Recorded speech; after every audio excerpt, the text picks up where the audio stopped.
Hi guys, welcome back to my channel. Hope आप सभी बहुत अच्छे से होंगे।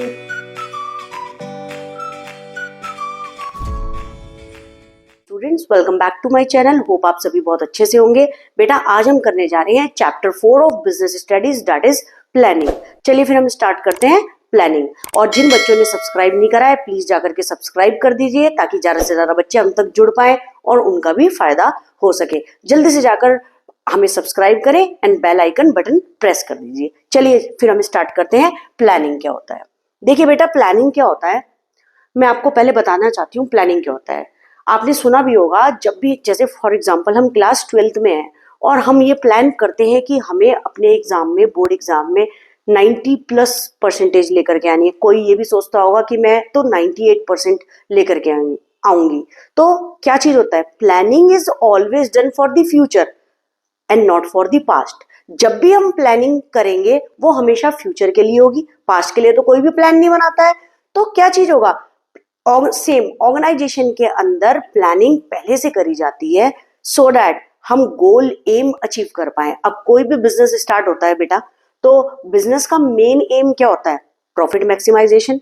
ठीक है, तो प्लानिंग बिजनेस के लिए पहले से ही करी जाती है कि किस तरह से हम अपने बिजनेस के गोल को अचीव करेंगे। दैट मीन्स प्रॉफिट ज्यादा से ज्यादा कमाएंगे। और प्रॉफिट आप कब कमाएंगे? जब आप एक अच्छा प्रोडक्ट प्रोड्यूस करोगे और क्या होगा? सोसाइटी उसको ज्यादा से ज्यादा बाय करे। समझ रहे हो? सोसाइटी के अंदर कौन होते हैं? कंज्यूमर। उसको ज्यादा से ज्यादा बाय करेंगे। तो घूम फिर के हम आ जाते हैं अपनी प्लानिंग पे। तो प्लानिंग हमारी क्या चीज होती है? Planning is always done for the future and not for the past. याद रखना, प्लानिंग हमेशा हम फ्यूचर के लिए करते हैं और पास्ट के लिए नहीं करते। तो देखिए, अब according to author definition, Koontz planning is deciding in advance what to do, how to do, when to do and who has to do it। Planning के अंदर हम पहले से ही डिसाइड करते हैं एडवांस में what to do, क्या करना है, कब करना है, when to do, किससे करवाना है, who has to do it, कब करना है, कैसे करना है, किससे करवाना है, वो सब किसके अंदर आएगा? what to do, कब करना है, how to do, कैसे करेंगे, when to do, कब करना है, and who has to do it, कौन उस काम को करेगा। Thus it involves setting objective and developing an appropriate course of action। अब एक चीज याद रखना, प्लानिंग जो मैं पहले से बता रही हूँ आपको, हम पहले ही करके रखते हैं, which is to be done for the future। Does it involve setting objective? हम पहले से ही अपने ऑर्गेनाइजेशन के ऑब्जेक्टिव यानी गोल्स को, जो हमें अचीव करना है, पहले ही सेट करके रखते हैं। And developing N appropriate course of action. देखिए बेटा, एप्रोप्रिएट कोर्स ऑफ एक्शन क्या चीज होता है? एप्रोप्रिएट कोर्स ऑफ एक्शन होता है एक ऐसा डिसीजन लेना, एक ऐसी स्ट्रैटेजी ऑप्ट करना जिससे आपके ऑर्गेनाइजेशन गोल इजिली अचीव हो सके। यानी ऐसा कोर्स ऑफ एक्शन चूज करना, ऐसा डिसीजन लेना, ऐसा पाथ, ऐसा रास्ता यूज करना, ऐसी स्ट्रैटेजी बनाना, इतनी अच्छी strategy banana among the alternative so that the goal of an organization can be achieved, ताकि गोल इजीली अचीव हो सके। ठीक है बेटा, तो planning is deciding in advance what to do, how to do, when to do and who has to do it। Thus it involves setting objective। हम पहले से ही ऑब्जेक्टिव सेट करके रखते हैं, किस चीज के लिए? ऑर्गेनाइजेशन गोल अचीव करने के लिए। And developing and appropriate course of action, और हम डेवलप करके रखते हैं एप्रोप्रिएट कोर्स ऑफ एक्शन। मैंने कोर्स ऑफ एक्शन आपको बता दिया है। कोर्स ऑफ एक्शन ये होता है कि प्रॉपर डिसीजन लेना, किस चीज के लिए? ताकि ऑर्गेनाइजेशन गोल अचीव हो सके। और एप्रोप्रिएट कोर्स ऑफ एक्शन क्या चीज होता है? ऐसा पाथ, ऐसी स्ट्रैटेजी यूज करना जिससे हम फ्यूचर में अपना गोल अचीव कर सकते हैं। ठीक है, और गोल और एम हमारी ऑर्गेनाइजेशन का क्या होगा? Profit maximisation. ठीक है बेटा, जब हम ऑर्गेनाइजेशन की बात करें तो किसकी बात होगी? प्रॉफिट मैक्सिमाइजेशन, ये हमारा गोल होगा। ठीक है, जिसके लिए हम पूरी प्लानिंग करके रखते हैं एडवांस में ही। ठीक है, planning is deciding in advance what is to be done in future. Planning क्या चीज होता है? हम पहले से ही डिसाइड करके रखते हैं हमें फ्यूचर में क्या करना है। Being a student for example, आप पहले से ही एडवांस में ये तैयार करके रखते होंगे कि मुझे भाई रोज इवनिंग में 2 आवर्स पढ़ना है, 3 आवर्स पढ़ना है, सो दैट इन फ्यूचर जब बोर्ड एग्जाम हो तो आपका रिजल्ट अच्छा है, दैट मीन्स मुझे कितनी परसेंटेज चाहिए, 98%। तो मैंने पहले से ही प्लान बना रखा है and appropriate course of action choose किया। एप्रोप्रिएट कोर्स ऑफ एक्शन का मतलब है ऐसी स्ट्रेटेजी बनाई, जैसे फॉर एग्जांपल कि मैं तो 3 घंटे रोज इवनिंग में पढ़ूंगी ही पढ़ूंगी, क्योंकि मुझे अपने गोल को अचीव करना है, ठीक है। सॉरी, और गोल क्या है, 98%। तो सेम ऑर्गेनाइजेशन के अंदर क्या चीज है, प्लानिंग पहले से करी जाती है ताकि हम organisation goal, that means profit कमा सके। ओके, नेक्स्ट देखिए। नेक्स्ट है आपका फीचर्स। फीचर्स के अंदर देखिए, शॉर्ट फॉर्म में आपको बता रही हूं, आई एम मेकिंग चीज फिल्ड पैटीज फॉर पार्टी। ये एक शॉर्ट फॉर्म है, अगर आप चाहें आप ऐसा याद कर सकते हैं, नहीं तो आप इसके पॉइंट्स याद कर सकते हैं, उसको एक्सप्लेन कर सकते हैं, जो मैं आपको करके बताऊंगी अभी। और नहीं तो आपको अगर शॉर्ट फॉर्म में याद करना है तो ये है आपका I M C F P F और पी।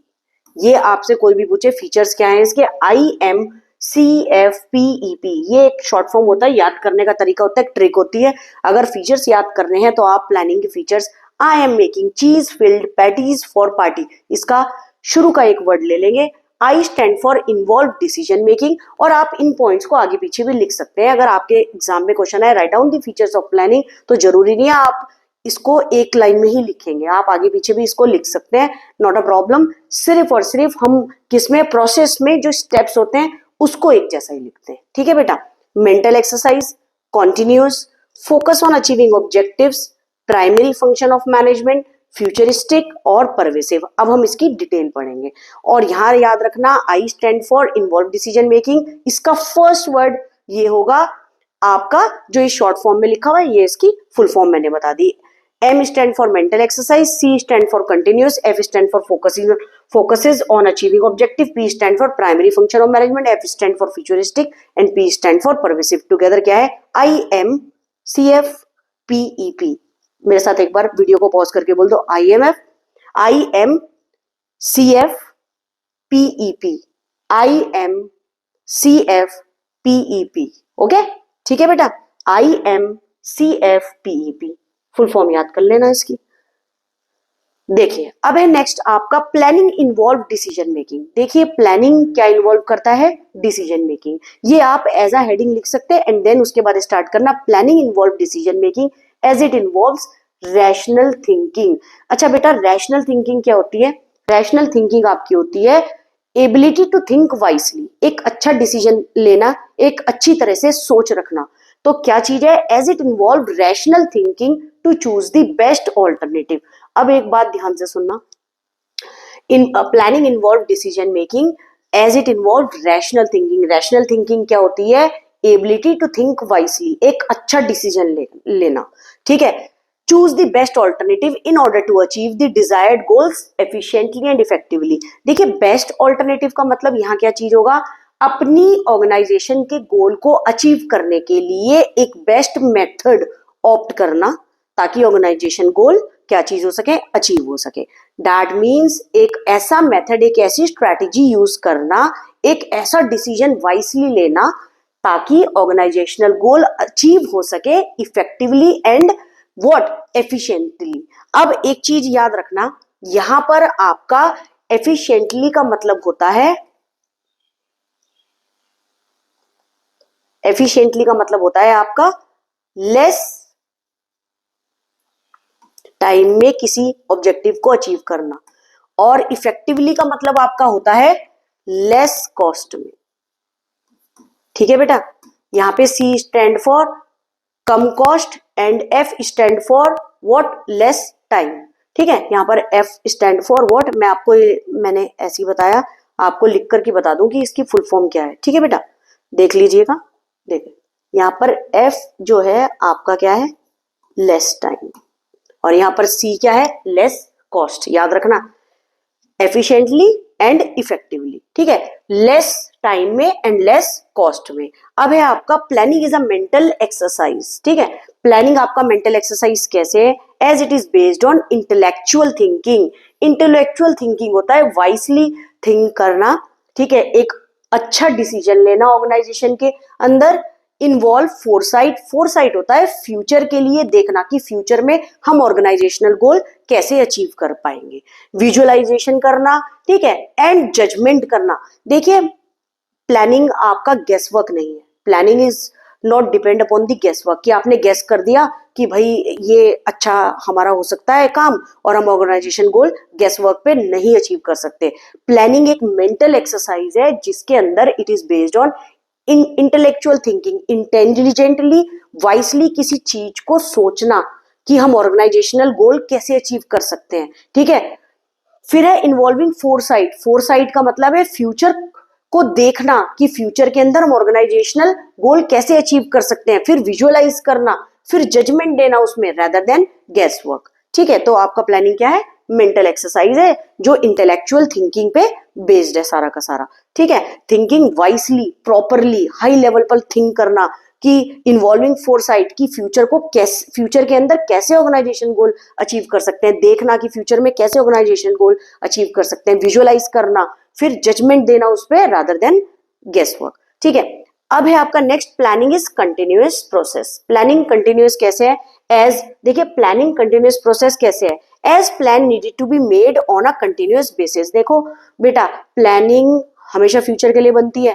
अगर आपने सपोज करो ये पेन बनाना है, इसके लिए प्लान बनाया है कि हम ऐसे ऐसे करके ये पेन तैयार कर देंगे और हमारे गोल अचीव होंगे, लोग इसको अच्छे से अच्छा बाय करेंगे। जब ये पेन बन जाएगा दूसरी प्लानिंग स्टार्ट हो जाएगी कि हमें आगे के लिए और क्या चीज बनानी है। तो planning is a continuous process. Planning जब तक आपकी ऑर्गेनाइजेशन रहेगी तब तक प्लानिंग चलती रहेगी। तो planning is continuous as planning need to be made on a continuous basis till an organisation exist. जब तक आपकी ऑर्गेनाइजेशन चलती रहेगी। नेक्स्ट पॉइंट देखिए, planning focuses on achieving objective. बहुत ध्यान से सुनना, प्लानिंग हमेशा किस चीज पे फोकस करता है? ऑब्जेक्टिव किस तरह से अचीव करने हैं। By deciding upon the activities to be undertaking, कि हमारी ऑर्गेनाइजेशन के अंदर जो भी एक्टिविटीज हम रन करा रहे हैं वो कैसे चल रही है और वो हमें ऑर्गेनाइजेशन गोल को कैसे अचीव करवाएगी। तो planning always focuses on achieving objectives by deciding. हम प्लानिंग के अंदर ये डिसाइड करके रखते हैं कि हमें फ्यूचर में लोगों से क्या काम करवाना है ताकि हमारा गोल इजीली और एफिशिएंटली अचीव हो जाए, ठीक है बेटा।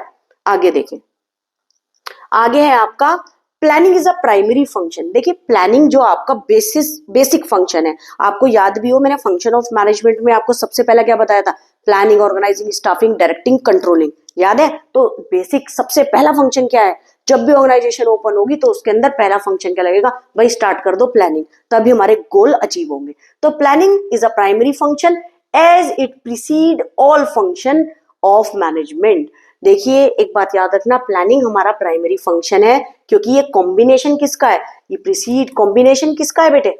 ये बात बताओ। All the function of management that is organising. जब आप ऑर्गेनाइज करोगे चीजों को उसमें भी प्लानिंग की जरूरत है।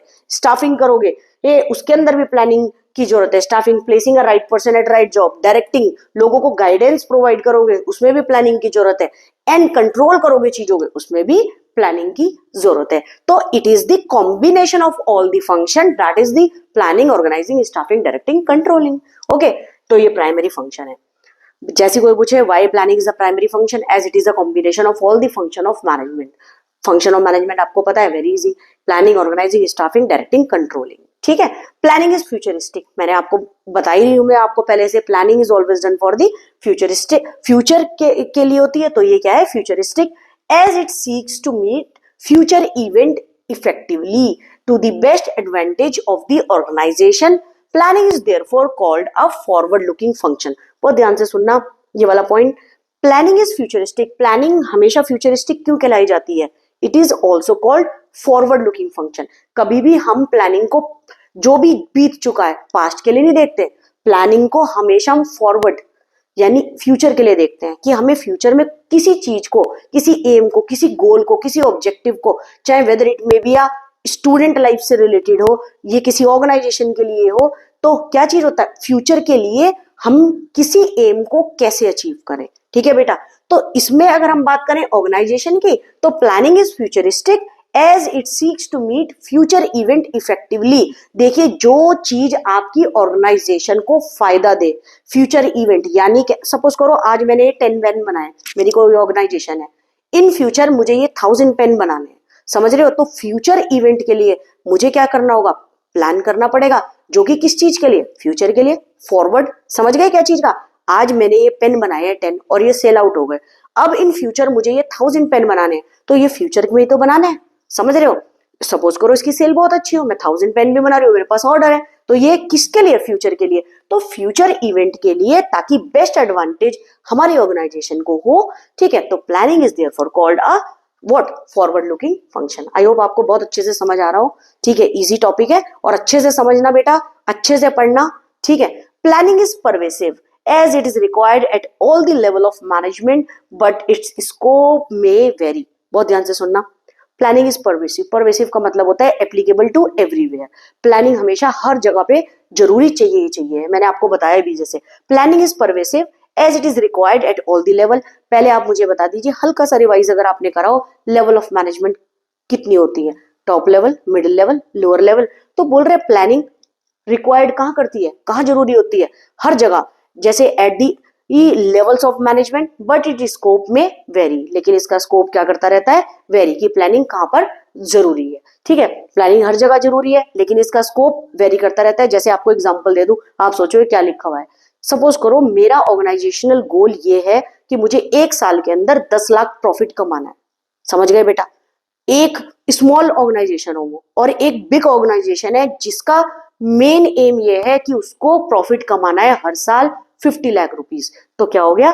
बट इट स्कोप में वेरी, उसका स्कोप क्या आएगा? वेरी करता रहेगा। तो प्लानिंग छोटी ऑर्गेनाइजेशन में छोटा स्कोप, बड़ी ऑर्गेनाइजेशन में बड़ा स्कोप, गोल्स को अचीव करने का। तो प्लानिंग इज परवेसिव, लेकिन प्लानिंग हमेशा हर जगह लगेगी, whether it may be a small organisation, big organisation, बस उसका स्कोप क्या हो जाएगा? मे वेरी। स्कोप हो जाएगा कि हमें 10 लाख छोटी ऑर्गेनाइजेशन में कमाने हैं और बड़ी ऑर्गेनाइजेशन में हमें 50 लाख कमाने हैं। तो pervasive, everywhere, applicable to everywhere, planning हर जगह लगेगी, ये at all the level of management. I hope आपको समझ आया हो अच्छी तरीके से, ठीक है बेटा? स्क्रीनशॉट लेते रहना साथ साथ, ठीक है, पढ़ाई में और इजी पड़ेगा। अब आ गई आपकी केस स्टडी। देखिए बेटा, मैं आपको फिर बता रही हूँ, मैं हर टॉपिक के बाद आपको केस स्टडी कराऊंगी। अगर आपने मेरे साथ ये केस स्टडीज कर ली, आप कोई भी केस स्टडीज कर लेंगे किसी भी बुक की। और ये याद रखना, ये केस स्टडीज बहुत अच्छी है, समझना अच्छी तरीके से और खुद भी क्रैक करने की कोशिश करना। मैं जो केस स्टडी कराऊंगी, अब अपने आप एनसीईआरटी होगी, साथ साथ पढ़ते रहना, या कोई भी बुक आप लेंगे केस स्टडी की, उसके अंदर आप इसके अलावा और भी अपने आप भी करके देखना। कोई डाउट आए कमेंट बॉक्स में मेरे से पूछ लीजिए, या कोई केस स्टडी और भी करानी है, ठीक है। और सब्सक्राइब करना मत भूलना, वीडियो को एंड तक देखना जरूर से, आपका बहुत फायदा होगा इसमें। देखिए, अब मैंने आपको केस स्टडी में पहले क्या बताया, बोर्ड एग्जाम में भी आपके सामने केस स्टडी है, आपके एग्जाम में स्कूल में भी आई। सबसे पहले हम लास्ट लाइन पढ़ेंगे, भाई केस स्टडी की लास्ट लाइन क्या है। ये केस स्टडी आपकी चली रही है, अब आ गई लास्ट लाइन पे आना, ठीक है। एकदम से केस स्टडी मत पढ़ने लग जाना, पहले लास्ट 2 लाइन पढ़ेंगे हम। देखिए, the above case highlighted the feature of one of the function of management। उसने आपसे ये कहा है feature of one of the function of management.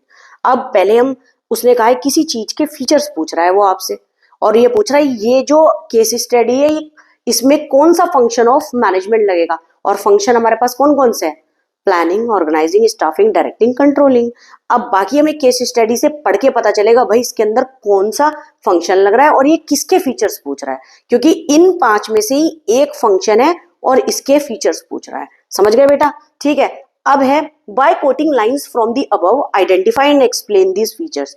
जो लाइन कोट करनी है, जो भी आपके ये फीचर्स लग रहे हैं, लाइन इसी में से कोट होगी, जो फीचर होगा उसके सामने लाइन कोट लिख देना, ठीक है। बहुत इजी है। अब मैं आपको पढ़वा रही हूँ, देखिए केस स्टडी पढ़ेंगे। In 2015 Naveen left his luxurious life in Mumbai. Naveen ने क्या लेफ्ट कर दी थी? जो चीज इंपॉर्टेंट है कि उसे मार्क कर लेना। Luxurious life in Mumbai where he worked as a manager for Blue Birds Limited. याद रखना कहाँ काम कर रहा था?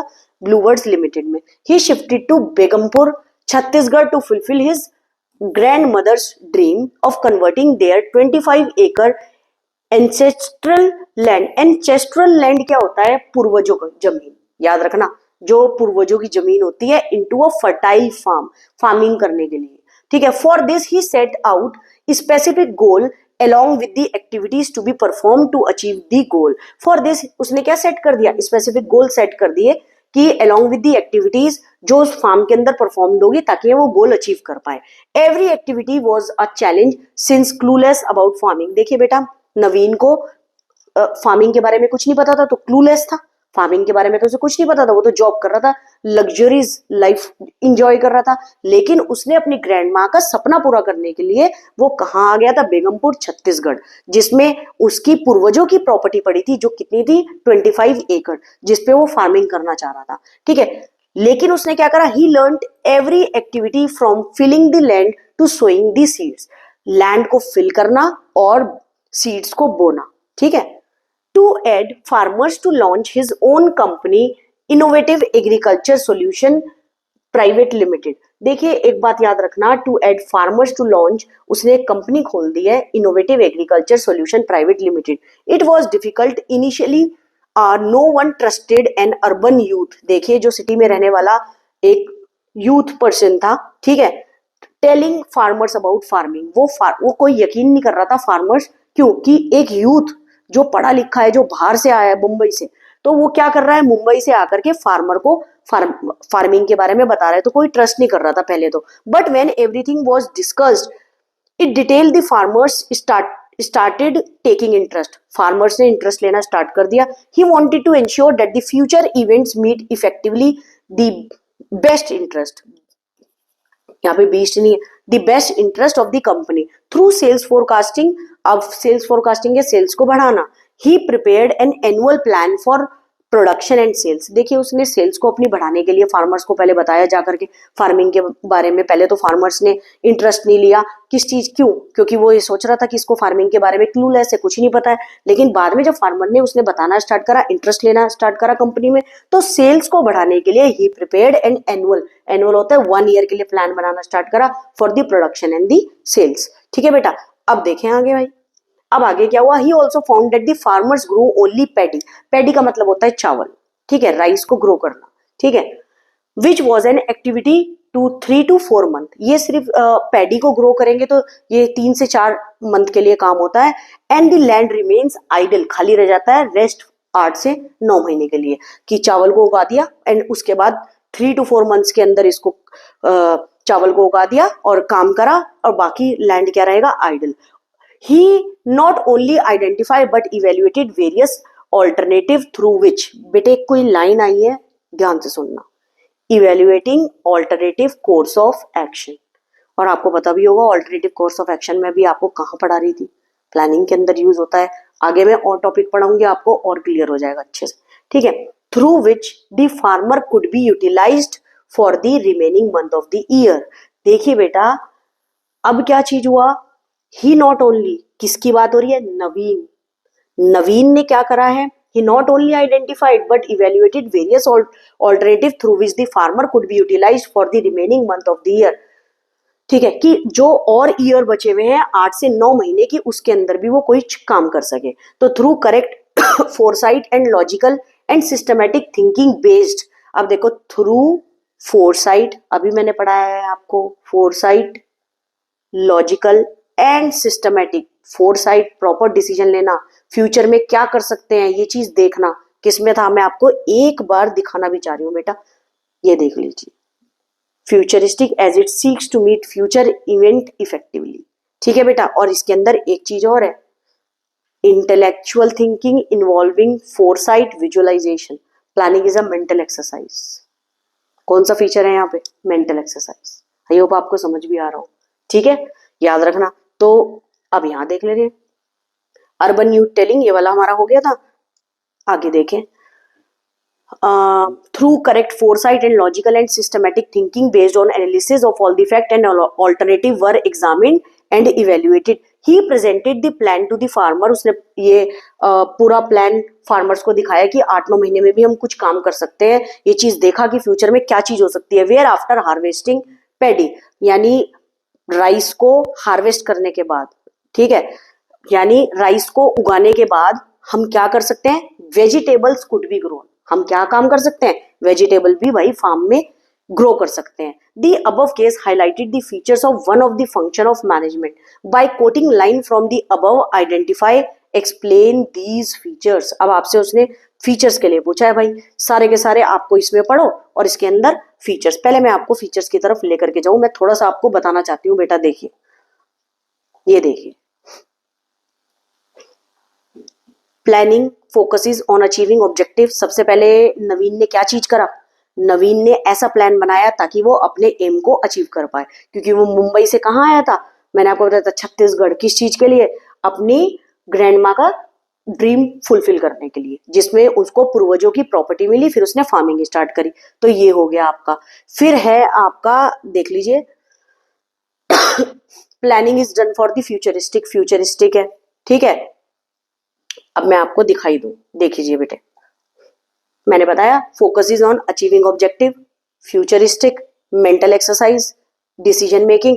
अब कैसे, planning focus is on achieving objective, for this he set out specific goals along with the activities to be performed to achieve the goals। क्या चीज कर रहा था, focus is on achieving goal, for this he set out specific गोल बनाया था with the activities to be performed to achieve the goals। Planning is futuristic, मैंने आपको पहले बताया था, he wanted to ensure that the future event meets effectively the best interest, beast नहीं होगा बेटे, ये होगा आपका best interest of the company through sales forecasting, क्योंकि सेल फोरकास्टिंग हमेशा सेल्स को बढ़ाना फ्यूचर के लिए, जो कि मैंने आपको बताया था एनुअल ईयर के लिए था, एनुअल प्लान बनाया था उसने, यानी एक साल के लिए फॉर प्रोडक्शन और सेल्स। आप देख भी लीजिए, ये लाइन है, सेल्स फोरकास्टिंग, ये रहा, प्रिपेयर्ड एनुअल प्लान, ठीक है।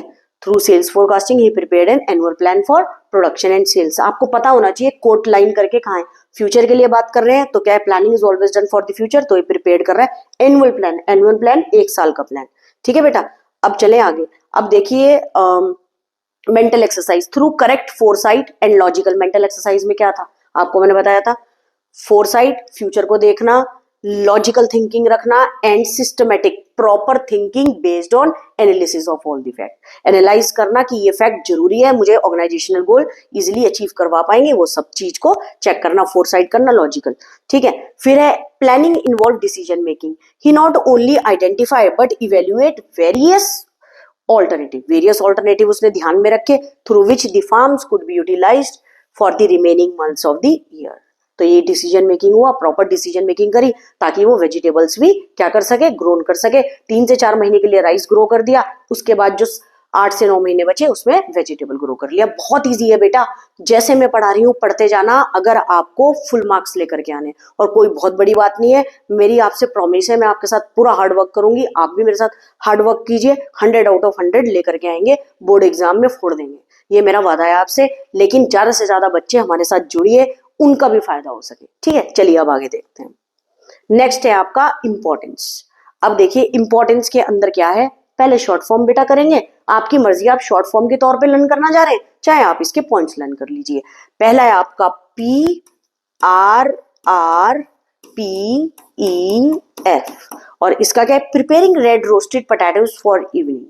बहुत इजी, इंपॉर्टेंस में preparing red roasted potatoes for evening, उसका फर्स्ट लेटर लेंगे एंड देन हम फुल फॉर्म कर लेंगे।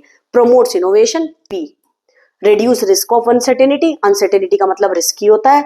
Reduce is overlapping and wasteful activities, यानी एक काम को दोबारा करना, ओवरलैपिंग होता है। प्रोवाइड डायरेक्शन, आप इसको आगे पीछे भी लिख सकते हो, ऐसा नहीं अगर आप याद कर रहे होंगे तो आप आगे पीछे भी पॉइंट्स को कर सकते हो, वो सिर्फ हम प्रोसेस में आगे पीछे नहीं पॉइंट करते हैं, स्टेप वाइज यूज करते हैं। Facilitate decision making, establishes standard for controlling, PRRPEF, PRRPEF, E के बाद क्या आता है, F, PRRPEF, PRRPEF, मेरे साथ साथ बोल दो, PRRPEF, याद रहेगा आपको ऐसे। नेक्स्ट देख लीजिए, नेक्स्ट है आपका फर्स्ट है प्लानिंग प्रमोट्स इनोवेशन। इनोवेशन का मतलब होता है न्यू टेक्नोलॉजी यूज करना, न्यू आइडियाज लेकर के आना, ताकि हम अपनी ऑर्गेनाइजेशन के अंदर अच्छी से अच्छी टेक्नोलॉजी यूज कर सकें, और उससे क्या होगा, प्रोडक्ट और अच्छा बन के आएगा, आपका ऑर्गेनाइजेशन गोल इजिली अचीव होगा। प्लानिंग प्रमोट्स इनोवेशन, और प्लानिंग के, हम प्लानिंग किस चीज के लिए करते हैं, planning is always done for the future. Plan ये करके रखा जाता है कि हम अच्छी से अच्छी टेक्नोलॉजी, अच्छी से अच्छा इनोवेशन करें, न्यू आइडिया लेके आए ऑर्गेनाइजेशन के अंदर, जिससे ऑर्गेनाइजेशनल गोल इजिली अचीव हो सके। देखो, planning promotes innovation as it encourage new ideas, क्या एनकरेज कर रहा है, न्यू आइडियाज ऑर्गेनाइजेशन के अंदर, that can take shape of concrete plan, concrete का मतलब होता है करेक्ट प्लान, याद रखना, जो हेल्प करेगा करेक्ट प्लान को ऑर्गेनाइजेशन के अंदर यूज करने में, जिससे गोल इजीली अचीव हो सके। देखिए बेटा, एक लाइन तो आप अच्छी तरह से लर्न कर लो। अगर आपने यहाँ पे एक लाइन लिखी है ना, उसके बाद so that the goal of an organization can be achieved efficiently and effectively, ये तो अपनी कॉपी में मार्क कर लेना। एक लाइन लिखी, सब में यही है, planning, organising, staffing, directing, controlling. इन चैप्टर्स में एक लाइन लिख के so that the goal of an organization, ताकि गोल्स हम अचीव कर पाए सही टाइम पर और कम कॉस्ट में। ठीक है, अब ये planning reduces the risk of uncertainty, plan पहले से बना के रखा है तो क्या होगा, रिस्क, अनसर्टेनिटी का मतलब रिस्क क्या हो जाएगा, कम। Arising due to the dynamic nature, अच्छा बेटा एक बात याद रखना, डायनेमिक का मतलब होता है चेंजेस। अब मैं आपको एक बात बताना चाह रही हूँ, जिस एनवायरमेंट पे हमारा बिजनेस वर्क करता है, it keeps on changing. 2-2 minute में क्या चीज होता है, एनवायरमेंट चेंज होता रहता है। कैसे, अकॉर्डिंग टू फैशन, आज फैशन कुछ है, कल कुछ आ गया। तो ऑर्गेनाइजेशन को भी, बिजनेस को भी ऐसे ही फैशन के अकॉर्डिंगली अपनी चीजों को चेंज करना होता है। टेक्नोलॉजी में चेंज आने के कारण क्या चीज होता है, बिजनेस को भी वैसे ही चेंज करना पड़ता है। जैसे फॉर एग्जांपल, आज कोई जीन्स बनी है तो कल कुछ और फैशन आ गया तो कल कुछ और बनाना पड़ेगा। तो कहने का मेरा मतलब यही है, दी डायनेमिक नेचर के कारण ऑर्गेनाइजेशन के अंदर हमें भी चेंजेस लाने होते हैं, क्योंकि नहीं तो आप पीछे रह जाओगे। आपके ऑर्गेनाइजेशन में लोग बाय नहीं करेंगे गुड्स एंड सर्विसेज। अगर आपको गुड्स एंड सर्विसेज बेचने हैं तो आपको बिजनेस में जो भी चेंजेस लाने होते हैं, according to dynamic changes, according to environment changes, आपको भी करने पड़ेंगे, वरना आप ब्लैक रह जाओगे, पीछे रह जाओगे कहीं। Sorry. Planning reduces the risk of uncertainty arises due to the dynamic nature of business environment as it enables a manager to anticipate। देखिए, as it enables a manager, ये मैनेजर को हेल्प करता है। अगर आपने पहले ही प्लान बना रखा है कि फ्यूचर में कोई अनसर्टेनिटी, कोई रिस्क आ गया, डायनामिक चेंजेस आए, आपने पहले से सोच रखा है वो, तो उससे क्या होगा, आप उस रिस्क से बच जाएंगे और मैनेजर को ज्यादा से ज्यादा हेल्प मिल जाएगी। किस चीज के लिए, टू मीट चेंजेस इफेक्टिवली, कि वो सही तरह से चैलेंजेस को मीट कर पाए। Okay, and goal can be achieved efficiently and effectively. Next आ जाइए, planning reduces overlapping and wasteful activities. देखिए बेटा, अगर आपने प्रॉपर प्लानिंग कर रखी है, किससे क्या काम करवाना है, कौन सी यूनिट, आप जानते हो ऑर्गेनाइजेशन के अंदर डिफरेंट डिफरेंट डिपार्टमेंट होते हैं और सबका डिपार्टमेंट का अलग काम होता है। तो हर पर्सन को पता होना चाहिए कि हमें क्या काम करना है।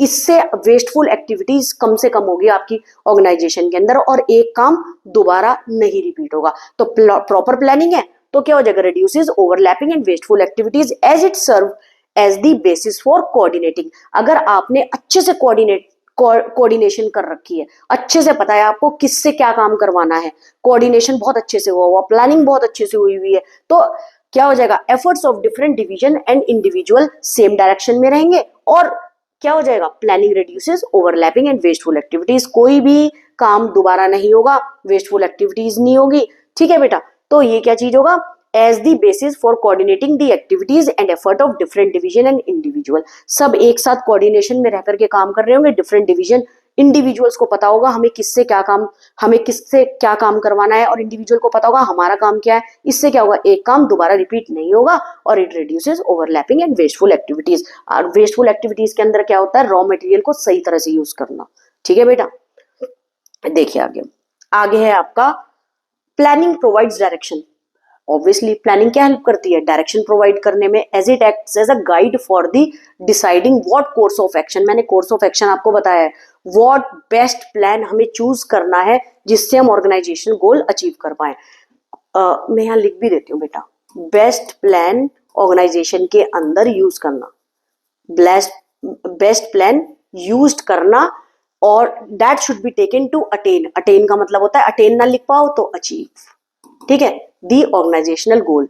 Planning provide direction as it act as a guide for deciding. Planning कैसे एक्ट करता है, as a guide, guidance provide करना, फॉर डिसाइडिंग बेस्ट प्लान कैसे हम यूज करें in order to achieve the organization goal, ताकि ऑर्गेनाइजेशन गोल अचीव हो सके। नेक्स्ट है planning facilitate decision making. Planning help करती है डिसीजन लेने में, एज इट अनेबल्स, ये हेल्प करती है मैनेजर को to choose the best alternative course of action. जो मैंने आपको बताया है, बेस्ट प्लान को अमंग दी बहुत सारे प्लान है, ऐसी स्ट्रैटेजी यूज करना जो सबसे बेस्ट प्लान हो। समझ रहे हो, सपोज करो मैं आपको बताती हूँ, अगर कोई क्लास 12th का स्टूडेंट है सपोज करो उसके पेरेंट्स बोलते हैं भाई सुबह जल्दी उठ के पढ़ा करो, लेकिन वो कहता है नहीं भाई मैं तो रात को पढ़ूंगा। उसका टाइम हो 7 to 10 पढ़ने का और उसके पेरेंट्स बोलते हैं सुबह पढ़ने के लिए। अगर वो सुबह पढ़ता है तो वो शाम को जल्दी सो जाता है, तो उससे नहीं है, ये बेस्ट स्ट्रैटेजी नहीं है, बेस्ट प्लान नहीं है।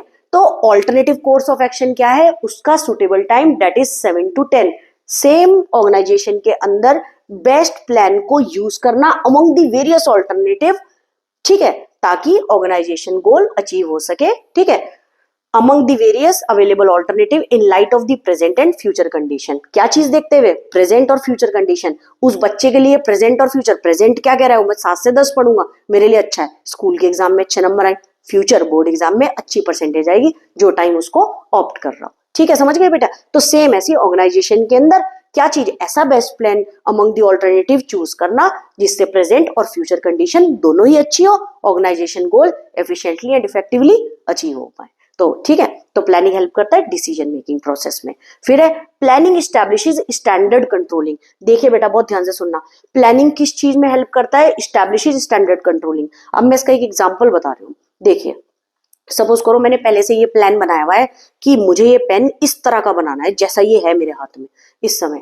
फिर मैं उसके बाद क्या करूंगी, देखिए जब भी हम क्या करते हैं, हमने प्लान बनाया हुआ है ये पेन ऐसे बनना है, फिर हमें 1000 पेन बनाना है, लेकिन मैं उसका एक सैंपल चेक करवाऊंगी। क्या जब ये बनके तैयार होगा एज अ सैंपल हम चेक करते हैं कंपनी के अंदर, फिर हम अप्रूव करते हैं आगे कि भाई 1000 पेन बना दो। सपोज करो वो सैंपल बन के आया और उसमें कोई कमी रह गई, अगर उसमें कोई कमी रह गई है तो हम करेक्टिव एक्शंस लेंगे ताकि वो पेन उस तरह से बन जाए जिस तरह से हमने सोचा है। ठीक है बेटा, तो प्लानिंग एस्टैब्लिशेस स्टैंडर्ड, जिस स्टैंडर्ड का हमने उस पेन को सोचा है वही स्टैंडर्ड का बन गया है, लेकिन वो किसकी हेल्प से होगा, प्लानिंग की हेल्प से। तो प्लानिंग एस्टैब्लिशेस स्टैंडर्ड कंट्रोलिंग, और स्टैंडर्ड कैसे बन के आएगा, जब हम कंट्रोल करके रखेंगे एम्प्लॉइज और एक्टिविटीज दोनों को ही। Planning provides standard against which the actual performance is measured. देखिए प्लानिंग प्रोवाइड क्या करता है, वो स्टैंडर्ड हमने माइंड में सोचा हुआ है पहले से ही कि भाई हमें इस स्टैंडर्ड का ये पेन बनाना है। ठीक है, फिर हम उसको क्या करेंगे, हम क्या करेंगे, एक्चुअल परफॉर्मेंस को, जब वो सैंपल बन के तैयार होगा थ्रू कंट्रोलिंग, तो हम एक्चुअल परफॉर्मेंस को चेक करेंगे, क्या वो पेन जैसे मैंने सोचा है बन के आया है। तो actual performance is measured and timely corrective, अगर उसमें कोई कमी है तो टाइमली करेक्टिव एक्शन हम ले लेंगे सो that the goal can be achieve. कोई कमी है तो हम उसको सही कर देंगे एंड देन उसके बाद 1000 पेन बना देंगे एंड सेल कर देंगे। ठीक है बेटा, नेक्स्ट देखिए, नेक्स्ट आ गई आपकी केस स्टडी। चलिए भैया फटाफट से हम केस स्टडी के अंदर पहले क्वेश्चन पढ़ेंगे। Identify and explain the points highlighted the importance of planning. सीधा देखिए कई बार क्या होता है, हम ये पढ़ते रहते हैं केस स्टडी में पता ही नहीं चलता। सबसे पहले एग्जाम में जाके भी याद रखना, क्वेश्चन रीड करना। सीधा क्वेश्चन दिया हुआ है, highlight the importance of planning mentioned in the above para. आपसे इंपॉर्टेंस ऑफ प्लानिंग पूछ लिया उसने। Discuss briefly the limitations of planning. बेटा अभी मैं आगे लिमिटेशंस ऑफ प्लानिंग पढ़ाऊंगी आपको नेक्स्ट टॉपिक में, ठीक है, लेकिन मैं आपको बता दूंगी अभी इसमें लिमिटेशंस ऑफ प्लानिंग क्या होगी। लिमिटेशन यानी कमी। अब देखिए क्या चीज है, मैं पढ़ाने जा रही हूँ। देखिए after completing a diploma in bakery and patisserie. देखिए पेटिस्ट्री क्या चीज होती है, ये होता है आपकी फ्रेंच पेस्ट्री। ठीक है, फ्रेंच पेस्ट्रीज को हम बोलते हैं patisserie. After completing a diploma in bakery and patisserie, Payal set up a small outlet at Goa airport. Goa airport पे पायल ने एक स्मॉल आउटलेट बनाया है to provide a healthy food option to the travellers. Healthy food option के लिए, ठीक है, हेल्दी फूड ऑप्शन समझते हो ना, हेल्दी चीज प्रोवाइड करना। To begin with she has decided to sell 5 type of patties. 5 type of patties बनाए उसने, 3 टाइप्स ऑफ पिज्जा बनाया, लो शुगर मफिन बनाया, मफिन जानते हो कपकेक, ठीक है, इन 4 फ्लेवर्स। आप लोगों ने खाए भी होंगे बेटे ये सारी चीज जिनकी मैं बात कर रही हूँ, ठीक है। Thus by deciding in advance, deciding in advance what is to be done in future is planning. ये रहा बेटा, समझ गए। And how to do, she is able to reduce the risk of uncertainty. उसने पहले से ही डिसाइड करके रख लिया था, planning is always done for the future not for the past, तो जिसके कारण उसका रिस्क फ्यूचर के लिए खत्म हो गया। And avoid overlapping and wasteful activities. उसका काम क्या चीज हुआ, बड़ा भी नहीं है, वेस्टफुल भी नहीं, एक्टिविटीज भी नहीं हुई और एक काम दोबारा भी नहीं हुआ। But sometimes her planning does not work due to some unavoidable circumstances, changing environment. अभी आपको बताया था डायनामिक वाला, याद आया, ठीक है। अभी बताऊंगी, लाइक कैंसिलेशन ऑफ फ्लाइट। जब फ्लाइट कैंसिल हो गई तो क्या चीज है, उसको तो नहीं पता, सर्कमस्टेंसेस एनवायरमेंट में चेंजेस, तो क्या हो गया, फ्लाइट चेंज हो गई due to the bad weather condition, government alert etcetera which adversely affect their clientele. इसका मतलब है क्या होगा, ज्यादा से ज्यादा उस पर इफेक्ट पड़ेगा उसके बिजनेस पे उस चीज के लिए, लेकिन वो कुछ कर तो नहीं सकती उसके अंदर। तो discuss the point highlighted in the above paragraph. अब आप यहां देख लीजिए जरा बेटा, मैं कुछ दिखाना चाह रही हूँ। Planning reduces the risk of uncertainty, ये यूज होगा फीचर क्यों, arising due to the dynamic nature of business environment as it enables a manager to anticipate and meet changes effectively. Risk को बजाया, जो मैंने पॉइंट नोट डाउन करा था उसमें भी मैं रीड कर रही थी, अभी बताऊंगी आपको।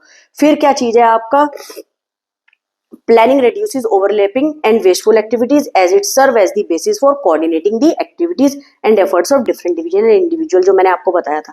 अब हम देखें कोटेड लाइन से मैं आपको समझाऊंगी, आपको समझ तो आ ही गया होगा ये, ठीक है। इसमें क्या चीज लिखनी है, हमें इसमें बोलना है कौन से पॉइंट हम इंपॉर्टेंस ऑफ प्लानिंग के इसके अंदर यूज करेंगे। देख लीजिए मैंने जो भी आपको बताया, reduces the risk of uncertainty और overlapping। Planning relates to decision in advance, क्योंकि क्या था उसने पहले से ही एडवांस में डिसीजन ले लिया था what task to be perform.